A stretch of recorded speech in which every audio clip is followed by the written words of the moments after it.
Hello, hello, gorgeous humans. Welcome back to another episode of the Fully Alive podcast. My name is Stephanie Ellspermann. I am your host, coach, entrepreneur, and mentor for today for this beautiful podcast session. I'm so excited that you're here. If you're new around here, welcome to this space where you get to learn about all things creating a life that makes you feel fully alive from the inside out. We go through purpose, mindset, entrepreneurship, spirituality, all of the most wonderful things in the world, and give you not only the mindset work, but also the tangible strategy to feel absolutely on fire within your life. So in this podcast episode, what we dive into is reclaiming girl boss culture. So what I mean by that is maybe you've heard, maybe you've seen it on TikTok, girl boss a little too hard. So what I mean by that is that I notice so often in the glorification of the girl boss culture, which I am so here for independent women, independent humans in general, staking their claim in this world and creating something incredible. Okay, I'm all for that. And also, what I notice is that sometimes we'll take it a little too far and start to sacrifice our own energy in the pursuit of greatness, in the pursuit of your business, in the pursuit of achieving some sort of goal. And I know that I did this a lot within my own life. And what I notice isn't being talked about, especially in entrepreneurship, is that you are the magnet that everything else is attracted to. If your energy is not there, if your energy does not feel on, nothing else works. And so what is up with this self-sacrificing of your own energy and pushing and grinding and forcing yourself and doing things to prove that you're good enough? Right. So that's what we dive into in this podcast episode as we talk about how to actually reclaim true girl boss energy, which is recognizing that you are the magnet that everything else is attracted to, owning your energy, taking radical responsibility for your own energy, making sure that you are fully taken care of, and understanding that CEO mode goes so far beyond just hustling.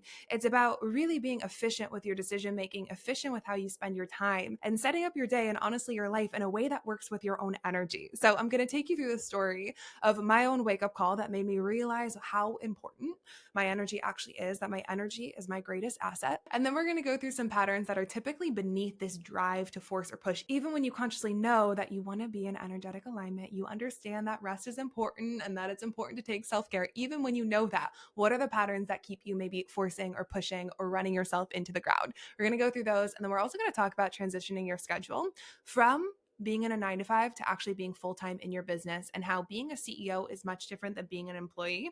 You've heard that on my previous episodes, and how your schedule actually needs to reflect that we need to kind of get rid of the 8-hour workday and instead replace it with something that really fortifies your own energy. I'm going to tell you how to do that. So this podcast episode is absolutely jam-packed with information, with all of the good stuff. Get ready to feel absolutely ignited. And also, if you are in the space of desiring to make this leap from the 9 to 5 to being full-time within your business, I am so excited to let you all know that we have our first free masterclass of the year of 2023 happening this week. If you're listening to this podcast the day or the day after it comes out, you have perfect timing, because the Leap Masterclass is going to be happening on Wednesday, August 9th at 7 p.m. EST. And this masterclass, not only is it going to leave you feeling the most ignited you have probably ever felt, big claim, probably ever felt within your life, but we're also going to break down the 3-step process to actually transition from being in a 9 to 5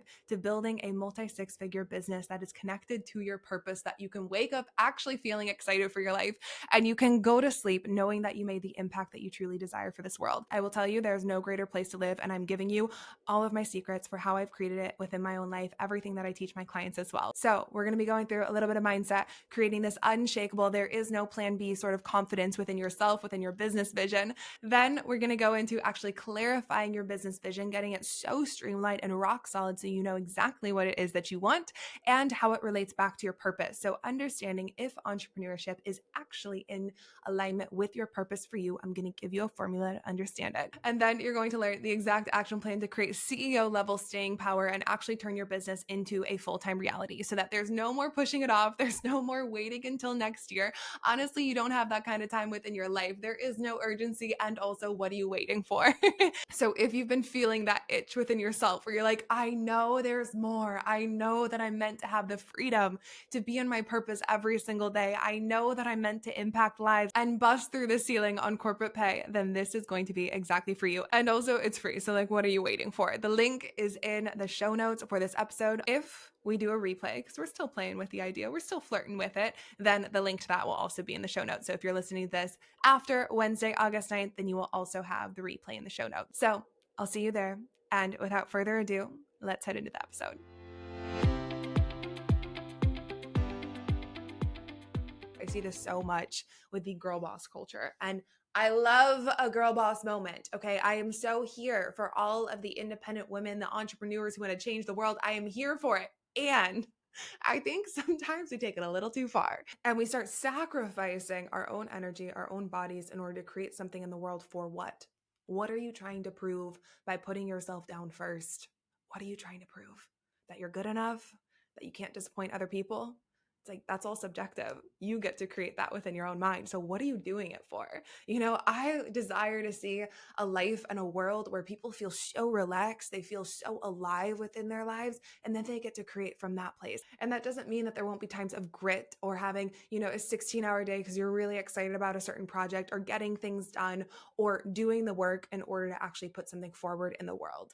But it means recognizing that at the base of everything, your energy has to be there, that you are the vessel for everything to happen within your own life. I had a client who recently joined my world, and she sent me a message and she said, Steph, we haven't even started working together yet. I feel the most relaxed and most productive than I have in a very long time. She said, she's like, I feel so good. I launched my podcast that I had been thinking about. I have gotten so much done today. I woke up excited and I'm so relaxed. And when I heard the word relax, I was like, yes, like this is the energy of, can we have relaxed nervous systems? Can we have energy that feels really good? It feels in alignment and create something that is the most magnetic place to create from. Joe Dispenza says the most magnetic place that you can be is tired and happy. That feeling of like, I always think about it whenever I come back from a hike and I'm just so relaxed, but I'm so happy. I've just been out in nature. It's like, that is the vibe. That's where we want to create from, not running ourselves into the ground, trying to prove something to who, for what within your life. And if you're like, Steph, why are you so passionate about this? If you all haven't been around here, then you might not have heard the story. But one of my biggest wake up moments was when I woke up in the hospital. I had a huge swollen lymph node on my neck. I had burned myself out into a crisp, such that I was so sick. And really, like, the backstory of all of this was I had a swollen lymph node on my neck, and I had that swollen lymph node because I had had strep before. I had a sinus infection that turned into strep, and they were like, if you don't rest, it's not going to get better. I did not rest. I would make myself keep going, keep pushing myself into the ground because I felt like I had to. And eventually I wound up in the hospital with a swollen lymph node. And the doctor walked in and he said, they think it's lymphoma. And it was in that moment that I remember just bawling and sobbing. And it was not because it felt like it was true, because I knew that it wasn't true, and it wasn't. But it was because I knew that I had gotten myself there. I knew that I had gotten myself there by trying to live somebody else's dream instead of my own, first and foremost, that I was so out of alignment from my true path and what my heart really wanted, that my body was getting sick as a result. But also because I knew that I had driven myself into the ground, that I hadn't given myself a second to rest, to tap in with my energy first. And therefore my body was trying to scream at me, right? So when we talk about taking care of your energy, we're going to talk about it from multiple different points of your physical energy, your spiritual energy, your mental energy, your actual life force energy, your emotional energy, because they are all so key and they add to you as a human being. And so it was from that point that I started to make decisions within my life that were actually for me for once. I started to get myself healthy in my body. I started to rest. I took time off of the things that had been burning me out. I left everything. I went to Bali. I had this beautiful experience of finding myself and having my whole eat, pray, love journey, and then came back and actually started living my own dream and actually started creating the business that I wanted to see in the world. And so since then, especially being an entrepreneur and being somebody who is so driven, my high achievers can probably resonate with this. You're so driven. You have something that you desire to create within the world. A lot of my process has been undoing all of the societal conditioning that says you have to, work from 6 a.m. until 6 p.m. every single day, or you have to constantly be busy. We've glamorized just being busy all of the time or going from one thing to the next. But I know based on my experiences that if I I am not listening to my body will scream at me. It will speak to me. And for a long time, I felt like this was working against me as an entrepreneur. I was always like, why can I not be like the rest of the kids? Like, I want to be the person who can just push through without getting sick. I want to be the person who can just keep moving forward, who doesn't have to listen to her body. I just want to go for it. I just want to see all of my ideas come out into the world. And I realized very early on that that was just not my life path. And it isn't, and I could either spend my life fighting it and saying, why did this happen to me? Or look at it and say, why is this happening for me? And now I honestly see this sensitivity as one of my greatest assets, where it's forced me to slow down and actually create a sustainable model for myself and for other people. I absolutely love. I have clients who have turned into moms throughout our work together. I have moms who have come into my work. I have people who have had chronic illness. I've had people who are balancing 9-to-5s or side gigs and their business. I've had people from all different walks of life. And for me, it's like I go through this of understanding my own energy and mastering it so that I can show up and serve them too. So that it's not just for people who constantly have all of the energy. It's for people who actually want free time within their life, for people who want to feel relaxed. Like that to me is one of the greatest services. And it's forced me to take really good care of myself in the process, which I honestly think in my back pocket is why this business is so magnetic, is that if I'm not in alignment, nothing works.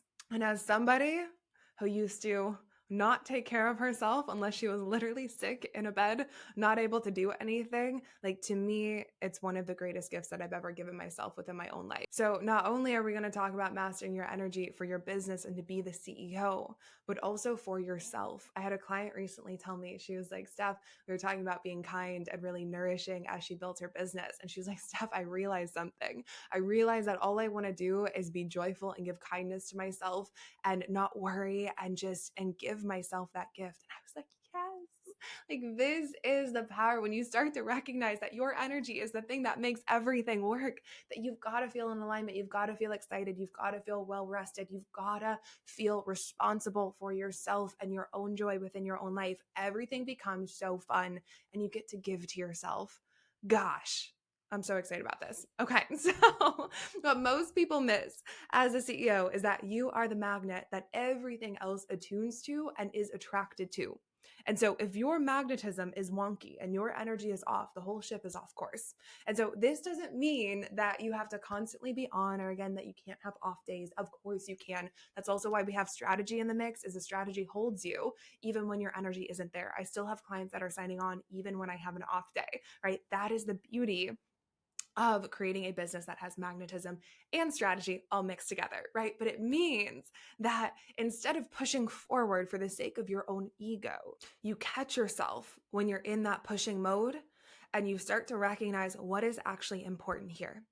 And especially when we talk about the bridge from being an employee to a CEO, this is very key. That as an employee, it's very easy to be under the radar and be like, this is crappy. I'm not happy here. I'm not frustrated. My energy is off. I feel really tired today, and still show up and do the tasks that are put in front of you because you are on somebody else's watch doing those tasks. But when it comes to your own path, right, that's where it's like there's a greater level of responsibility, and we have to differentiate what it looks like to be an employee versus the CEO. The employee is the one where that's where we normalize pushing through, right? You have to clock in from 9 until 5. Otherwise, it doesn't look too good, right? You have to be there constantly.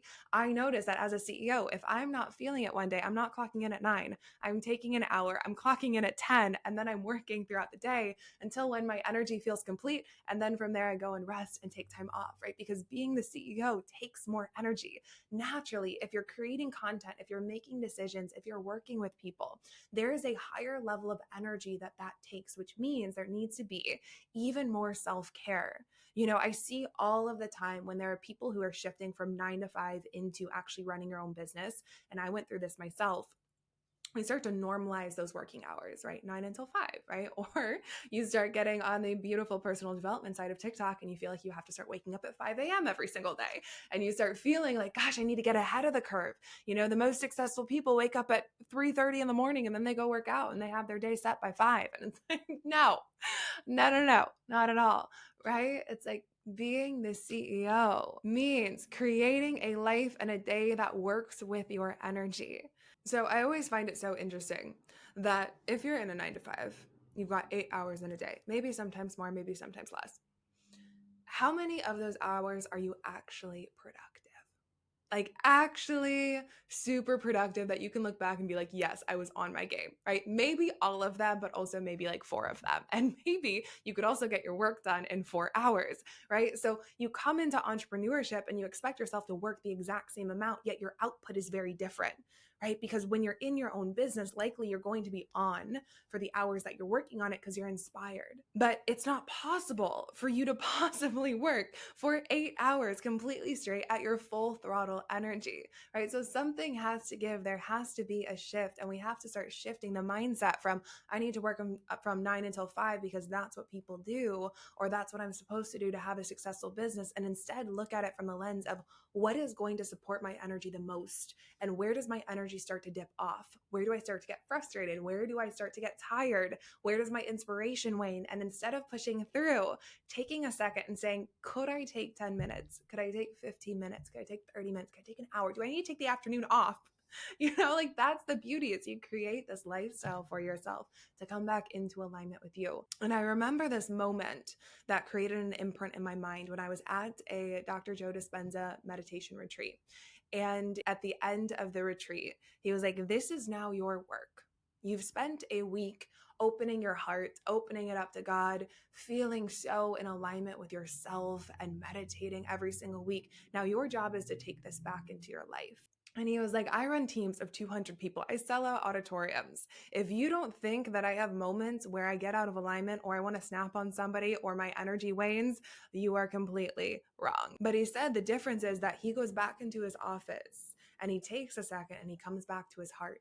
He does what he has to do to come back into his own energy so that he can show up and serve, because he knows that he is the decision maker. He is the CEO of that entire company, and also has an immense purpose to create impact in this world. And so if he's not on, if he's not in his own energy, then it can't work as well. And again, of course, there's going to be strategy and structures that are put in place that the business runs without you having to be on, but it's that decision-making power and the creativity that relies on our energy, right? That is you. I think one of the most important things to understand when it comes to mastering your energy and actually creating shifts within your life to see yourself as the vessel before everything else is that we can conceptually get it, but then there can be a part of the ego that will still want to push through. And so it's important to understand, why do we do this? Why do we ignore our energy when we know, like you are probably listening to this, and you're like, yeah, I know that my energy needs to be in alignment. I know that I've got to honor my energy. I've got to listen. It sounds really cute and juicy, right? But there's typically a part of our human selves that will always resist it. And why? Why is that? Now, this is one of the most common patterns I see within my clients, within high achievers. I've seen it in myself, is that typically it's because you don't want to disappoint somebody. You don't want to let anybody down. You don't want somebody to misunderstand you, to feel disappointed within you. And so you'll do anything to evade that level of disappointment. And typically, this looks like being perfect. This looks like going above and beyond constantly. This looks like not letting yourself rest until it's done. All of those things, right? Now, the reality is that what is disappointment? You know? And typically, in the process of trying not to disappoint somebody else, who do you disappoint? You betray yourself.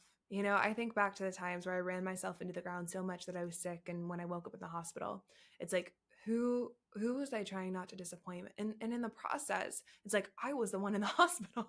Like I was disappointing myself because I didn't feel great and I couldn't do anything from that point, right? It's like, what is actual disappointment? And you showing up and half-assing something or burning yourself out and trying to be perfect constantly. Is that really doing something for the other person? Or are you just trying to evade your own disappointment within yourself? And is your ego just trying to protect itself? So what is it actually for? And likely the very thing that you're afraid of, which is disappointing somebody, you're already feeling on a low level within yourself. So if you were to think back to any of the times where you feel like you've really pushed through, or you stayed up extra late just to get it done because you couldn't rest and your mind just wouldn't be quiet until it was actually done, those times where you knew that your energy wasn't there, you knew that you were forcing it, but you're like, God, I just need to push through, stay hard, right? Those times, likely there is already a low level of disappointment within yourself of, gosh, this should be better, or gosh, it should have been done sooner, or gosh, what if they don't think it's perfect? And so all of the actions that you're doing trying to protect yourself from somebody else's disappointment, you're already feeling disappointment within yourself. So it's not actually that you can't handle disappointment. It's like, what are you running from? And when we can realize, it's like, oh, wait, I've already been feeling a low level of disappointment in myself. Okay, that's me with me. I can deal with that. Like, I can come back. I can love myself in this moment. I can have a moment and recognize, hey, it's okay. Like, I've got me. I can talk with the 5-year-old within that's afraid of disappointing somebody. I've got that, right? Then you're free, because it's no longer about disappointing somebody else. It's just about your game with you. And when it's about that, it's like, you can take anything. I know that you can. You've got a strong mind. You have a relationship with yourself. You can reframe that within yourself, right? So it's not actually about disappointing anybody else. It's just you with you. And is it really worth it? Is it worth it? That's what I always ask myself. Is it really worth it, to push through, to constantly feel like you're at the edge of your capacity? Is it really worth it? Or does it feel better to be relaxed? It's like, I love the moments where I'll have people, opportunities come my way, or I'll have people contact me when I am the most relaxed, when I am sitting outside with my face in the sun, my feet in the grass, and I feel so good. It's like, yes, this is magnetism, is that when you are relaxed, when you're taking care of yourself, everything starts to work. People are not waiting for you to fail. They're excited for you to succeed. People are not waiting for you to fail, I promise. And I remember when this awareness came to me, I was actually going into a job interview. And I remember walking into the room and seeing all the other candidates, and they were all, in their little suits, and I was intimidated. I was like, who do I think I am being here? Like, how do I think that I can actually have this opportunity? Like, how do I think that I'm actually better than them? And I remember getting really nervous. I distinctly remember how my palms felt on my cute little portfolio that I was holding. And I remember in that moment, I had this like flicker of a mindset shift. And I remember thinking, I was like, okay, these people who are interviewing, they've been interviewing candidates all day. They are probably exhausted, and they probably talked to a lot of people who either were really great or weren't so great, right? And so I was like, okay, I'm here. They're here. We both have to be here. We have this commitment that we're here. So let's have the best time possible. And I was like, they're not waiting for me to fail. That's not fun for anybody. If they were waiting for me to come in there and be like super awkward, or, say something that was really off, or just not have any energy, or be so nervous that I self-sabotage the entire thing, it's like, if they were waiting for that, like, that's a little twisted, right? They're waiting for a connection. They're waiting to be entertained. They're waiting to have a really good conversation, right? Those are things that are life-giving to everybody. So I remember walking in there and being like, okay, so they're wanting me to succeed. They don't want me to fail. So what would happen if I knew that they wanted me to succeed? And from there, it was like, everything was like, boom, boom, boom. It was so magnetic and so electric, because I realized they were not waiting for my downfall. They were waiting for me to succeed, right? So what would happen in your life if you started to show up as if everybody were waiting for you to succeed, instead of waiting for you to fail, that there was actually no possible way that you could disappoint anybody within your life, because it's just you and you at the end of the day? How would you show up then? How would you treat yourself then? And what would happen if you shifted that mindset so that you could actually start managing your own energy and being with yourself and having a good time within your life first? What would happen then? All right, my loves, that is what I have for you for this podcast episode today. As always, I hope that something dropped in and deeply resonated with your heart, gave you a mindset shift that's going to impact the rest of your day, or possibly even a tangible action step that you're going to go implement right after this podcast. As always, I love to see when you share the podcast on Instagram, so tag me at Stephanie Elsperman, and feel free to rate and review. It always helps us get the message out to even more people who can receive this and allow it to change their life as well. And as a reminder, on Wednesday, August 9th, this week, we are hosting the Leap free masterclass, giving you the exact 3-step process that I've used, that I take my clients through to actually bridge from being in a 9-to-5 to actually being full-time within your business. We're going to go through mindset.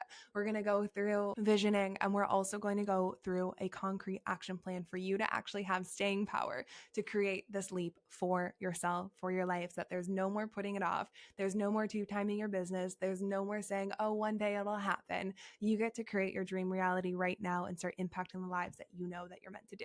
The link will be in the show notes, and I can't wait to see you there.